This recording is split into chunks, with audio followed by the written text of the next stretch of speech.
Welcome back, aliens. This is Navin Reddy from Telusko Learnings, and in this video we'll talk about enhanced for loop. So this is a theory for enhanced for loop, and we also have a practical after that. So why we require a new for loop when you already have a for loop, right? So we are coming from C, C++, and everywhere we use for loops, right? So this is one of the best loops we have. Now, if you work with a for loop, so that's how it looks like, right? We have a for loop in which you have to specify the initial value, you have to specify the condition, and then we have to specify the increment or decrement operator. Now, let's say I want to fetch the values of an array. So either you can use an array or you can use a collection. But since we have not covered collection yet, so let's talk about array. So let's say we have an array here, and this array is of around 6-7 elements. So let's say we have 6-element array here. Now, how to fetch values? Whenever you want to fetch the values of an array, we have to specify the index number, right? So let's say your array name is values. So to fetch the first value, what we'll do is specify values, and in bracket we have to mention 0, right? So it will give you the first value. We have to specify values. In bracket you have to specify 1, it will give second value or second index number. So second value with the index number 1.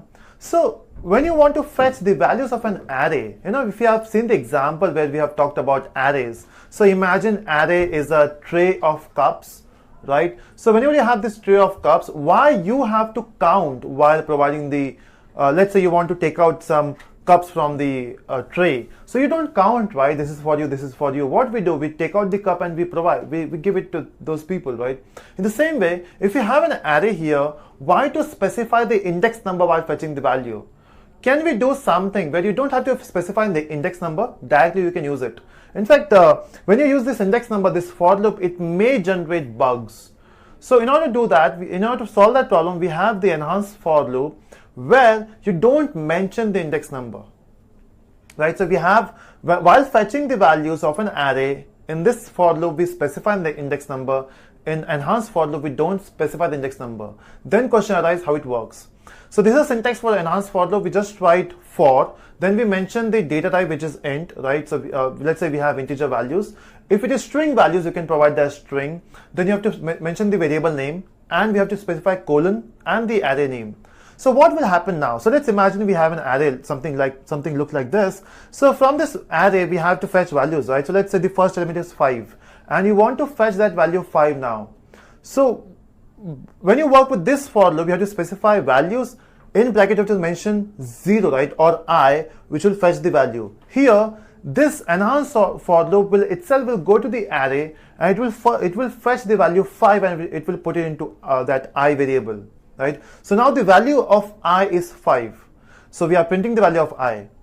In the next iteration, it will fetch the next value of your array. Let's say it is 7. So it will fetch 7 now. So the value of I is 7. So I there is not an index number. I is the value, okay? It's the value from the array. So that's the main difference between the normal for loop and enhanced for loop. In enhanced for loop, we don't count the index numbers. We directly fetch the values and print. So from today, we should be using enhanced for loop, right? Not normal for loop. But hold on.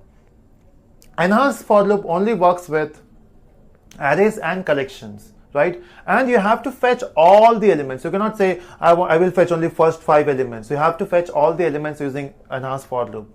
But in normal for loop, we can specify how much value we need, right? So depends what's your requirement. If you want to go for limited values, go for normal for loop. If you want to go for entire array, you can go with enhanced for loop. So that's how your enhanced for loop works. We'll see the implementation in the next video where we have the practical. So thank you so much for watching, and do subscribe for further videos.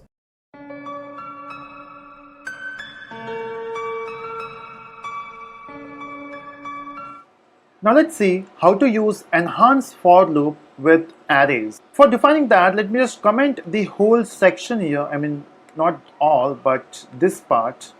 Let's comment this section, and let's focus only on this A array. So can you see that we got only one array there?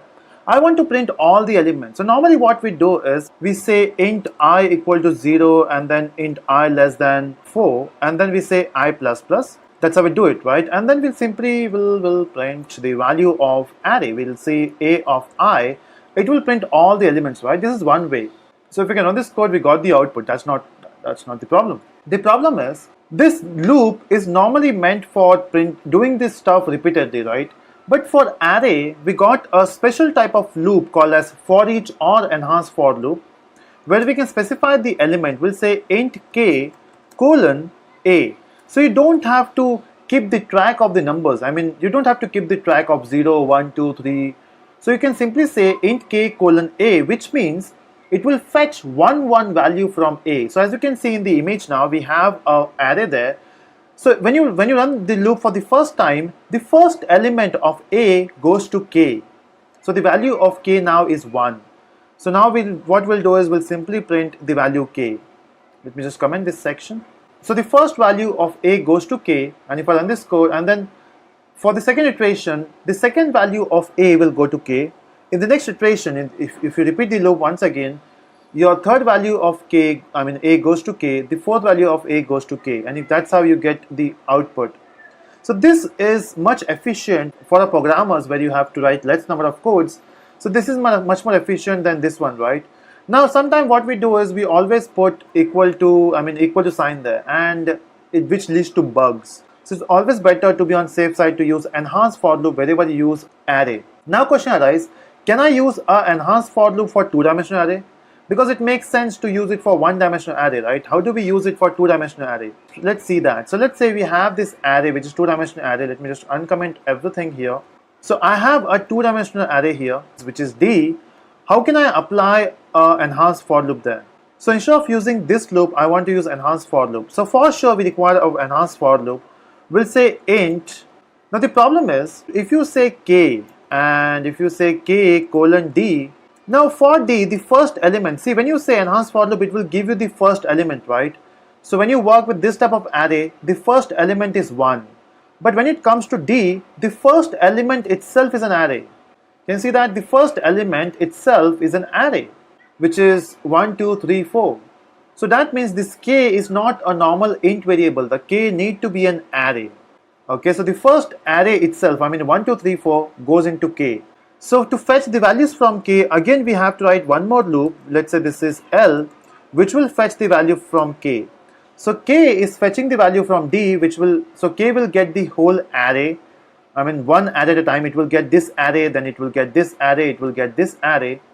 And now if you say L there, it will say system.out.println L. Not ln, will say simply L, because I want to use a proper format there. And after this inner for loop, let's use a new line statement, same as this, but the difference is you don't have to focus on length. You can simply say I want to fetch elements from D.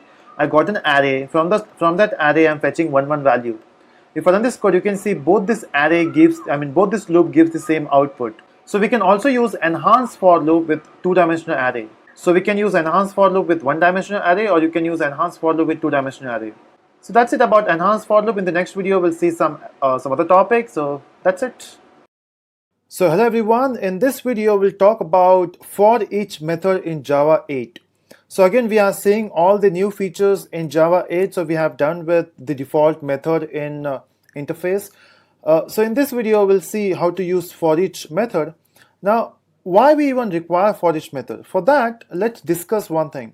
So let's say we have a list of values here, and then we have 5 values, which is 4, 5, 6, 7, 8, and I want to print all these values. So there are multiple ways to print these values, right? We can fetch each element at a time using values.get, and we can provide the index number. So we can specify index number as 0, you will get 4, index number 1, we will get 5. So depending upon index number, you will get the values, right?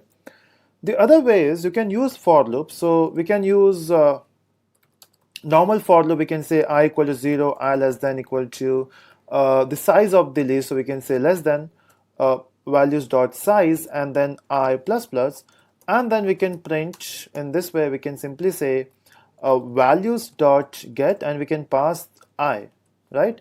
And if I run this code, let me run this code now. So you can see we got the we got the output as 4, 5, 6, 7, 8, right? So that's one way.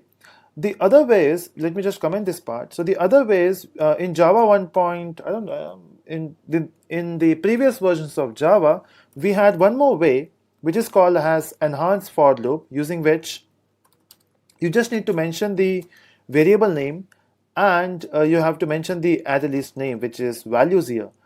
So this I will fetch values from the values, of course, and then it will print. So it will print in this way. If I just print I, and if I run this code, you'll be getting the same output, right? That is enhanced for loop, which was there in Java earlier. But in Java 1.8, we have something called as ForEach method. So why we require for each method is because when you talk about the fetching the value from the array list, we do it with loops, right? We use these two types of loops basically. Now this type of loops are called as external loops. It's because this loop is outside the collection, and then from outside we are fetching the value, right? So it's something like you have a box of values, and then you're putting your hand inside the box, and then you're fetching the values. That's why it is called as external for loops or external loops. In Java 1.8, we have something called as internal loops. So in Java 1.8, we have internal loops. So this is only in Java 8. So how it works, we can simply say we have values dot for each. We can specify the value I, and then we can say sys out. I hope it works. Okay, sys out, and then we can pass I. Okay, and if I run this code, you can see we got the same output. Again, how it works, that doesn't matter. Okay, time being, it doesn't matter how it works. The thing is, you are getting the output, right? So somewhere you're fetching all the values from the values collection, and then you're trying to print it, right? Now the advantage of using for each, since this is the internal part of collection, so for each is the internal part of collection, so it will be much faster than the external for loops.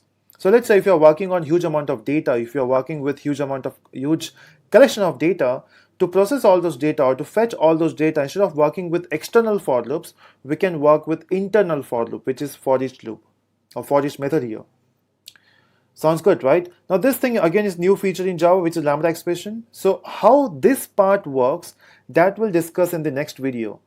Time being, just remember, we have something called as for each method, which is used for internal iterations. And this part here, which is the internal part of for each, that we'll discuss in the next video. So stay tuned and do subscribe for further videos. So welcome back. In the last video, we have created this list with 5 elements, and then we tried to print this with the help of normal for loop and then with the help of enhanced for loop. Now the problem with these two loops are they are external loops which take some time to print. In Java 8, we have internal iteration in which you can fetch the value using for each method. Now so if you run this code, you can see we got the output as 4, 5, 6, 7, 8, but the problem is we are using something called as this arrow here. Now this arrow is called as Lambda Expression. So this is your Lambda here. Now to understand how Lambda works, what we'll do is we'll create a new file. So we'll create a new file here. We'll name this file as, let's say, class. We'll say this is Lambda demo. So we got a file which is Lambda demo here, in which I also need a main method. And so in this class, what I will do, so let's say we have an interface here. We have an interface, and we'll name this interface as A, just to make it simple. We have a interface A here, and in this interface we have a method which is show. Okay, so we got a method which is show here, right? By default, all the method interface are by default public, so we don't have to mention public there. So we have a method A in which we have an interface A in which we have a method called as show, right? Now I want to instantiate this A, and I want to print hello. So whenever I call show, I want to print hello. That's it, right? So the way you can instantiate that A is because you can create a reference of A. That's possible because you can create reference of interface. But you cannot create object of interface, right? Because we don't have the implementation of show. So what we need a class here, and we'll name this class as maybe XYZ. So we have this class XYZ, and this class implements A, right? And then it is our responsibility to write this show method here, and then in which we'll print hello, right? That's how you implement interface. So we have an interface A, and then we require a class to implement that interface so that you can define this method show, and then we can print hello, right? Now we can say obj equal to new a, so we can have a reference of interface and object of a class. That's possible, right? So we have obj equal to new xyz, and then we can say obj dot show, and if I run this code, you can see we got an output which is hello, right? So we can create any number of interface, and then we can define a class which implements that interface, and you can define all the abstract methods, and then you can just call it. Sounds good, right? But there's a problem here. Now if you see this xyz class, so the whole purpose of this class is just to implement a, right? That's it. That's what we're doing. There's no other work for this class, and we are using this class only once. So if you have this scenario where you're using a class only for once, why do you even create that class? What you can do is we can directly say a, right? So we can say a obj, and then we can say obj equal to new a. Now why we cannot create this is because a doesn't have the implementation. What if I provide the implementation here itself? You can just give curly brackets after this object creation. That's how you create anonymous object, right? And then we can provide the implementation here itself, and to provide implementation we have to define a method which is show,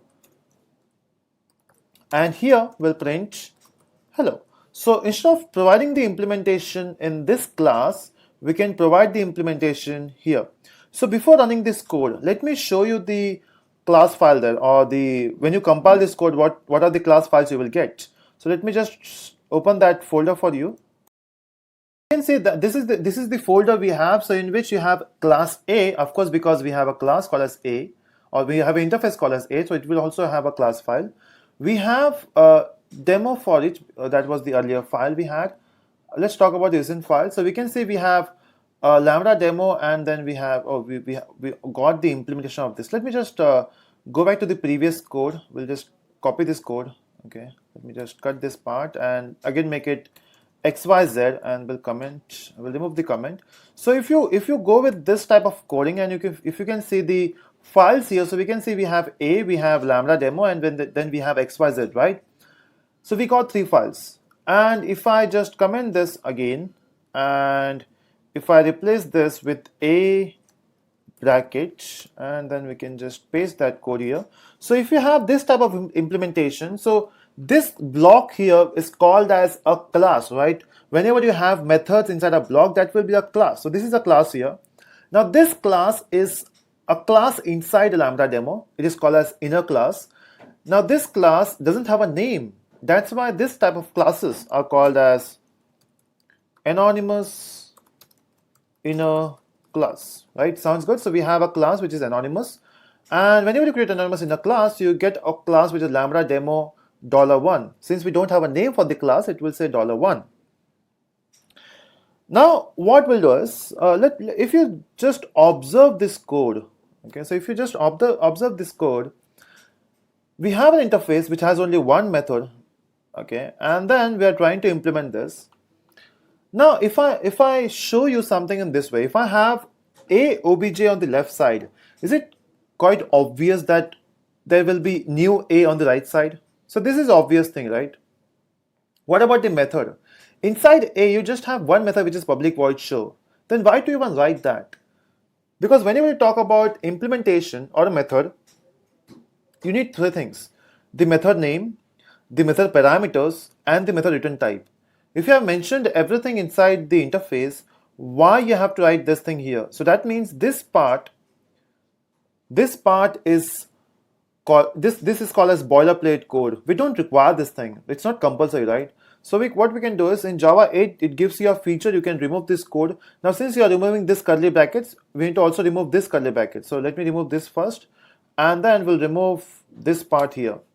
And we can simply say this block is the part of this method. So this is the method declaration there. So if you remember that section, so we had, let me just write this once again. So let keep it there, let comment this part, and we'll write this code once again.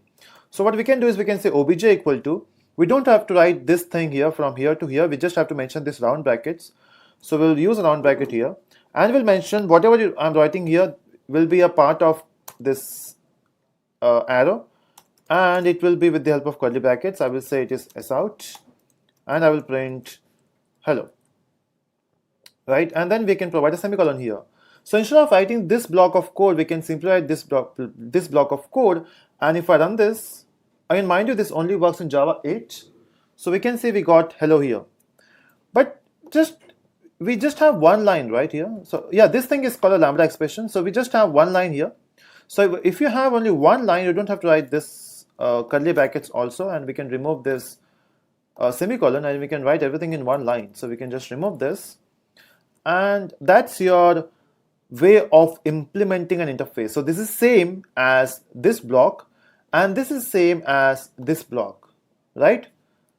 So is it just this syntax difference?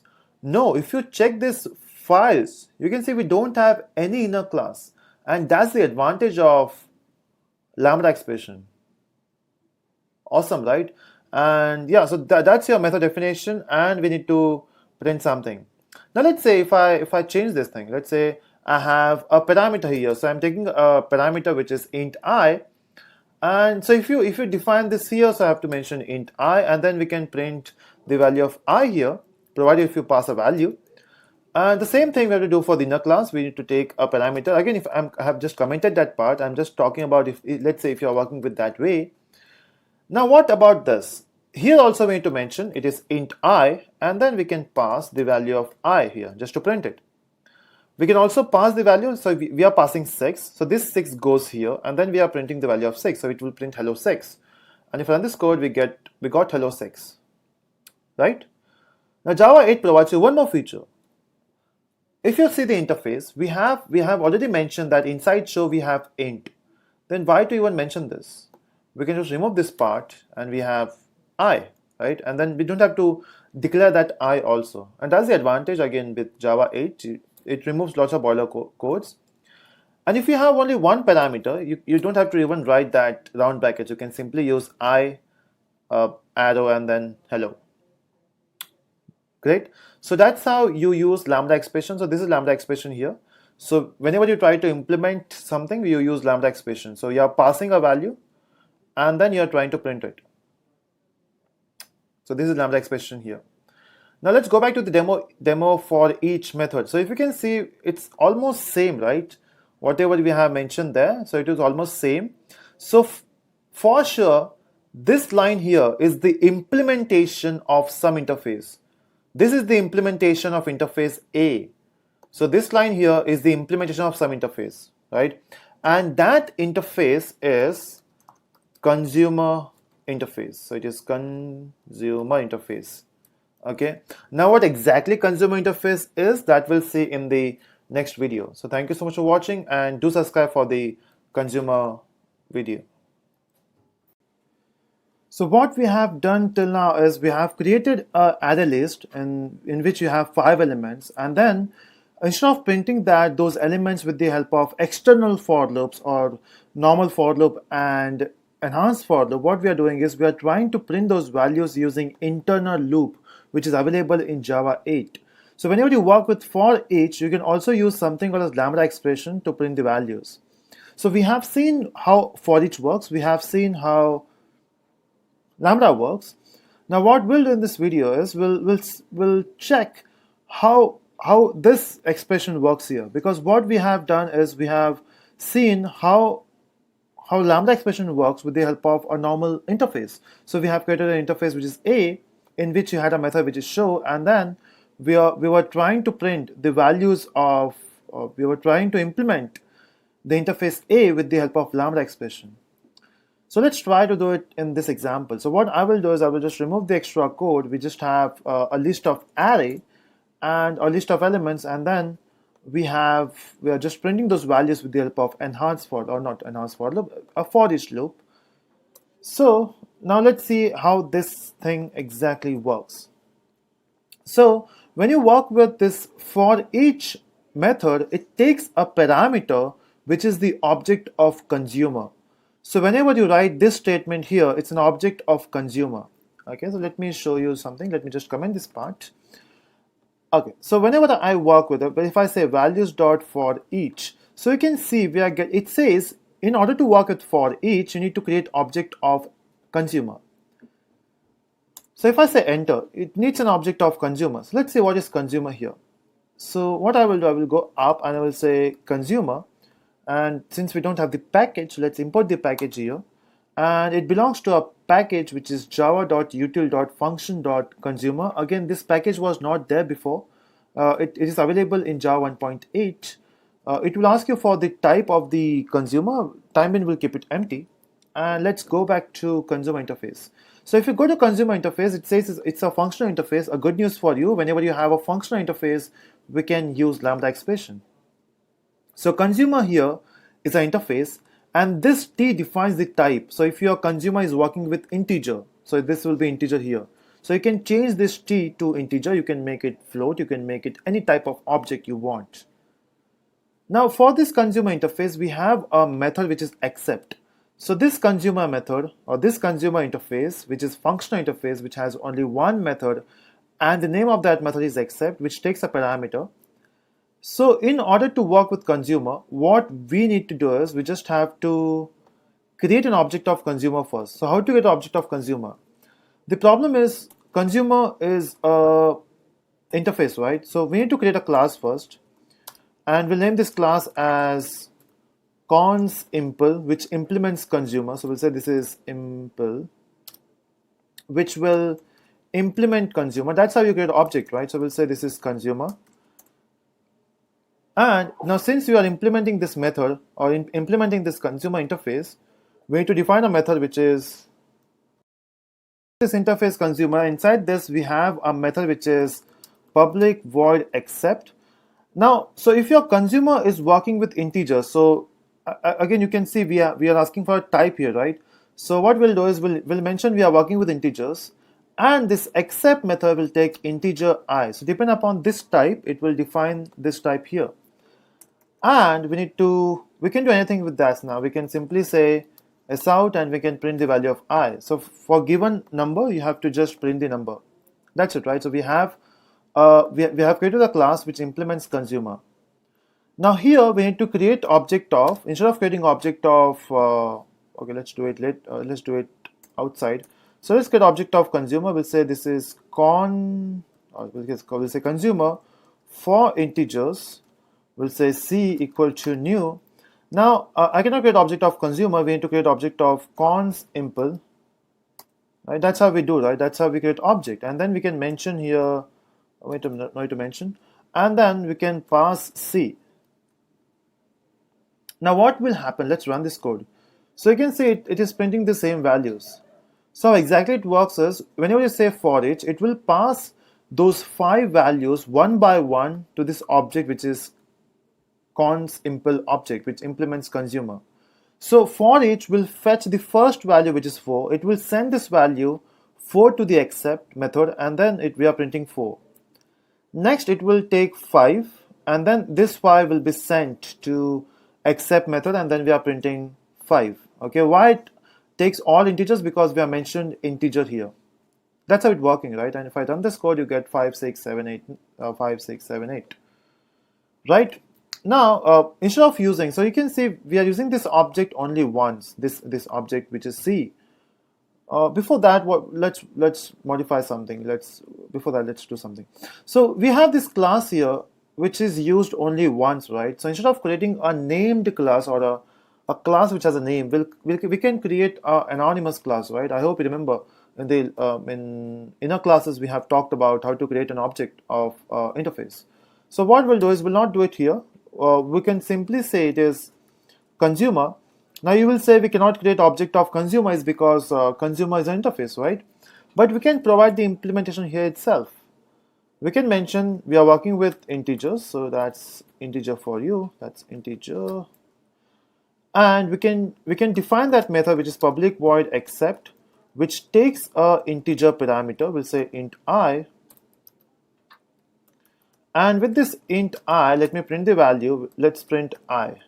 Okay, so it takes, so again, we are doing the same thing, just we are not using extra class. We are doing everything in the same class, right? So we are creating object of consumer C, and we are creating object in this way, in which you have to provide the implementation of the interface, in which the method name is accept, which takes a parameter I, which prints the value of I. So the same thing we have did with the earlier class. Now this time if I say for each and if I pass C, so initially I'm passing 4. So this 4 goes to accept method and it takes int parameter and it prints the value. Then it takes 5, then it prints the value, it takes 6, and then it goes on. So that's one way, right? Now what we'll do is if you just focus on this example, what is this? This is anonymous inner class, right? And we are creating this anonymous inner class with the help of consumer interface. So what we need is we can simply, if you focus on this line, so this is for sure, as this is functional interface, so this is obvious thing, right? So on the left side we have consumer interface, consumer integer C. So on the right side also we'll be having new consumer, and inside this consumer you have only one method, which is public void accept. So why to even write that? What we can do is we can remove this part here. We can remove this part, and now since we have removed that curly brackets, let me remove this one also. Okay, now this is your method brackets, okay, and this is the method definition. So whenever you're using something in this way, you have to use an arrow which defines that we are working with some block. So this is your method parameter, and that's the block here. Now since we have only one statement, we don't have to write this curly brackets. So let me remove this curly brackets, even the semicolon, and we can write everything in one line. Okay, so we have written everything on one line. Now when you have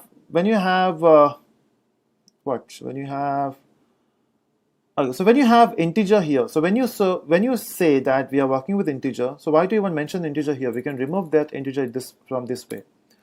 And whenever you have only one parameter, you don't even require this round brackets. If you have two parameters, then we require those round brackets there. So we can mention I, and we can provide the arrow and the implementation, right? So that means this C is equal to this. Let me just run this before going ahead. If I run this code, you can see we got 5, 6, 7, 8, or 4, 5, 6, 7, 8. So you can see we are from the big implementation, we are going for the small implementation. That's the advantage of Lambda expression, right? So instead of passing this thing inside, instead of passing C here, what if we can just copy this part and paste it here? So we don't require this all thing, and you can see this line is equal to this line, and if I run this code, you got the same output. So that's how you can use Lambda expression to work with collections, and you can use consumer interface, which takes a parameter and prints it. Simple, right? So yeah, that's it from this video. So that's consumer interface for you. So if you have liked this video, do subscribe, and thanks for watching. So in the last video, what we have done is we have created a list of values over 1 to 6, and then using this ForEach method, we have printed all the values using a Lambda expression.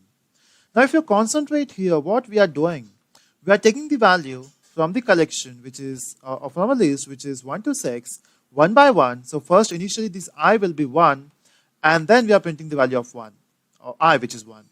Then we are switching to 2, and then we are printing the value of I, which is 2. And then this is 3, and then this is 3, right? But what if, when we know that the only thing here will be one variable and we are just printing it, then why even writing this 1? When this ForEach method knows that it need to take all the values from the list and it print it, or to do something, what we can simply say is, instead of taking a value, you take the value, you do anything. So ForEach will say, okay, I will take the value, tell me what to do. We are specifying here, for every value, print it. We will say now, for every value, you have to execute a method which is println. So what ForEach will say, okay, what I will do now is, if you say you are specifying a println here, what I understand is I have to write in this way. So I will take a value which is I, and I will print the value of I. This is what you mean. I said yes. When I say println, this is what we need to do. It will say, okay, but hold on, I don't know what is println. So we need to say, okay, println is a method which belongs to object out. It will say, okay, whenever you say println, it's a method reference. So you're giving me a reference of a method, and whenever you want to work with method reference in Java 8, you have to specify a 2 colons here, which says you're working with the method reference here. And then you have to specify which object it belongs. And we say, okay, the object name is out. But hold on, what is out object? Out object is a static object of print string, which belongs to a class called a system. So you have to say it is system dot out. So this is the object you need, and in this object you will be getting a method which is println. So you can see we don't have to specify any variable I, and we are not using any Lambda expression explicitly here. We are using something called as method reference. So we are passing our method as a parameter. Now, is it possible? You might be knowing about call by. There's a method. There's something called as call by value. So you're passing a value. Call by reference. You're passing a reference of an object. Now we are looking at something called as call by method, and this is passing a method as a reference. Clear? So Java supports something called as method reference. So this concept here is called as method reference. So in the last video, we have created a method which is ForEach, in which we are passing a method reference instead of using a Lambda expression. So if I run this code now, since we have not done in the last video, so we'll see the output is 1 to 6, right? So it's working. But hold on, is println is the only method you can use here? No, we can use any method. So let's switch back to Lambda expression here. So what we were doing is we are saying I colon, it is system, it is system dot out dot println, and you have to print the value of I. So this is what we were doing in the earlier tutorials. Now let's say I don't want to use here this println. What I need is I want to print all the values into we'll multiply all the values by 2 and print it. So what we can simply do is we can create one more method, which is static method, public void public static void, let's say double the value. Also we'll say double it. So we have a method which is double it. It will take a parameter int I, and what it will return is, so we'll say return is int, it will return I into 2. Now, so we are using a method which is double it here, and I want to call a method which is double it. So what we can simply do is we can simply remove this thing, and we can call double it, and we can pass the value of I. And if I run this code now, yeah, so it is double it. Let's print it also. Let's print the value I into 2. So we forgot to print here, and we'll say it is void. So instead of going for int, let's go for void. And let's run this. You can see the output all is double. So from 1 to 2, 2 to 4, 3 to 6. So we're getting all the double values. Then we will say, is it the only way to print it? Can we use a method reference here? Yes, we can. So what we can simply do is, instead of fetching the value I and print it, we can simply say, I want to double it. Take all the values and call double it. But since this double it method belongs to a class Java 8 demo, we have to give a double colon so that we can say double it belongs to Java 8 demo class. And now if I run this, you can see the same output. So this is how we should be using method reference.